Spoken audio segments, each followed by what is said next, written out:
Yeah, I hadn't either until my dumbass friend, if you'd call him that, Roger told me about it. He said he first heard about it from his girlfriend Lacey. She's really a hooker. Everyone knows it and thinks it's kinda pathetic how Roger calls her his girlfriend, but whatever. Lacey would know about freaky shit like this because she's a bit of a freak herself.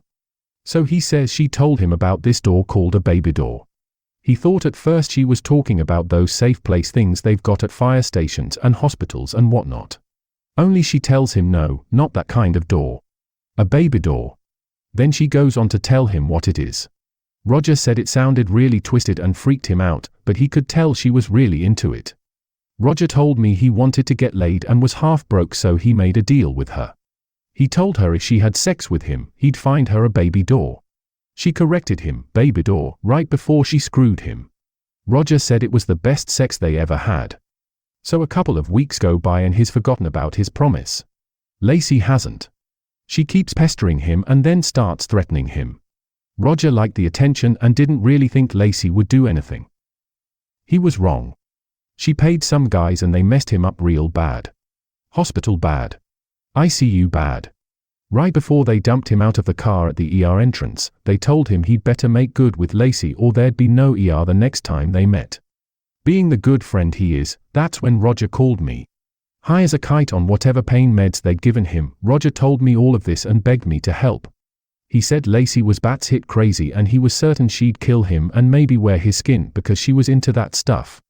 I told him that's what he gets for having a psycho hooker girlfriend, but then he reminded me of the time in high school when he helped me with Steve. Back when I was a pathetic loser, yeah, my buddy called me that. He said if he hadn't done what he did to Steve, I'd be the one walking with a limp and only able to talk out of one side of my mouth. Memories of that day still keep me up at night. The sheer terror of it all. Being cornered by a guy twice my size and how he kept hitting me and calling me names, and no matter how much I begged him to stop he wouldn't. He just laughed and hit me harder and harder till Roger hit him in the back of the head with a brick. I told Roger he was a dick for calling in a favor on something like that. He agreed but said he was desperate. That's why I'm here. All because my horny, desperate friend didn't have enough sense not to screw a psychotic hooker. When Lacey told Roger all about finding the baby door, she said a whole lot of really cliché things, like the kind of stuff you'd hear in a bad movie. Hearing him repeat all of what she told him just confirmed how cracked Lacey was. It was twisted and wrong, all of it.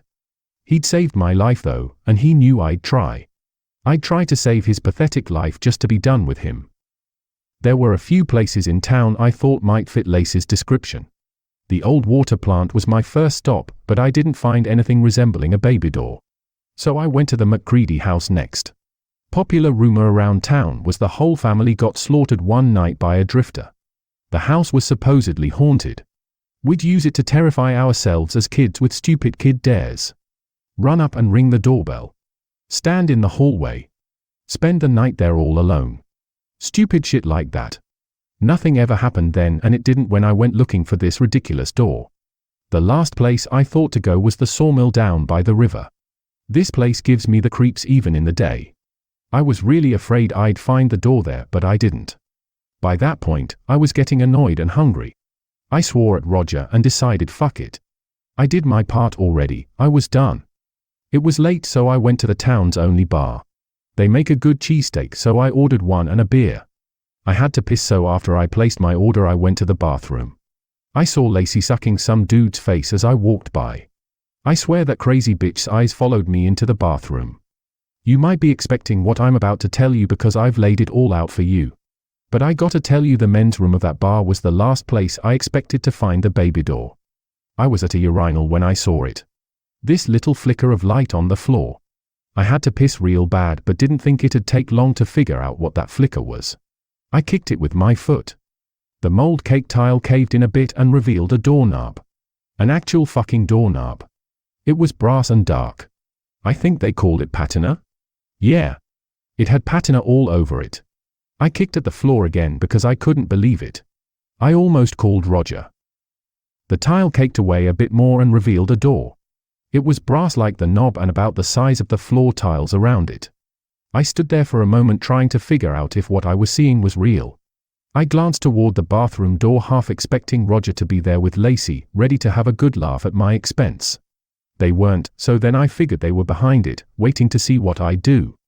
I guess maybe it was my anger that got the better of me because I slammed my foot down on the baby door and shouted to Roger that he was an ass for thinking any of this was funny. I'll never forget the way that door creaked open. It was a horrific sound. A melding shriek of metal nails scraping down a chalkboard and bones being broken. I stumbled back into the sink and watched in horror as things came out of the door. Babies. Dozens of bald, pale white baby-sized things began to crawl out of that door, but their bodies were wrong. There were too many angles to the stretched out limbs and their movements were stiff and jerky, like it was a video feed and it kept getting paused for buffering or some shit like that. It wasn't until the first one looked at me with its pink eyes that I realized their bodies were upside down. Their backs were to the floor and their stomachs faced the ceiling. This thing, it twisted its head completely around. I heard the pop of bone and tendons or whatever the fuck pops when you do something like that. It looked at me and it wailed. The others started toward me and I ran for the window. It was too damn small for me to get out of, but fuck if I was going to stick around for this. I heard them behind me, wailing. Then I heard something else. Something larger. Something angry. Oh shit, right? I was dead. And I knew it. I was dead and fucking Roger was to blame. I pressed my back against the wall and prayed it would be quick. Then I heard a door open. I cracked one of my eyes open and saw a guy standing in the bathroom doorway, staring at all the naked, deformed baby things. He screamed and ran before I had a chance to say anything. Then the babies did something unexpected.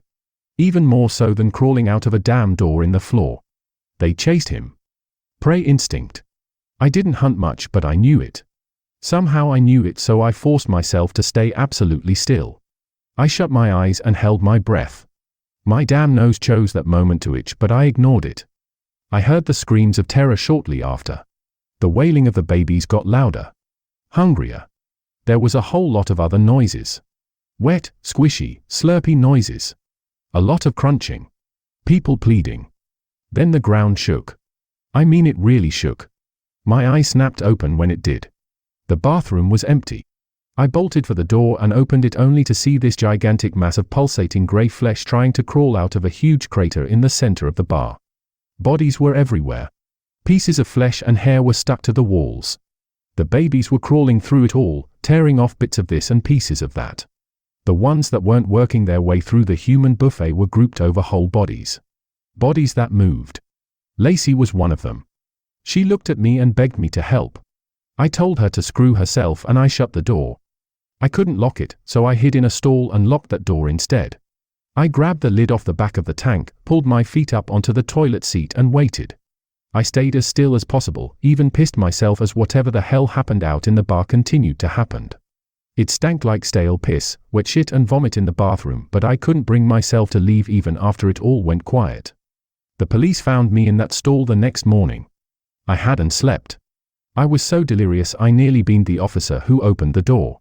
5 of us survived that night. We all told the same story when questioned. The police didn't find the baby door.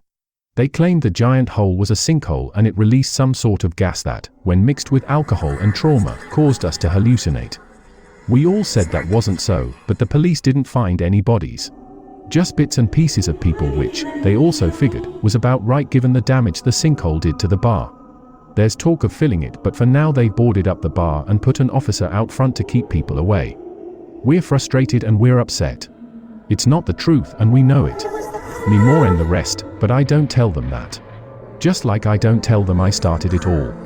I gotta tell someone, though, cause the guilt is eating away at me. So you're it. This forum is it. Please don't judge me. Don't hate me. I know I'm scum, but I never in a million years thought a baby door was a real thing.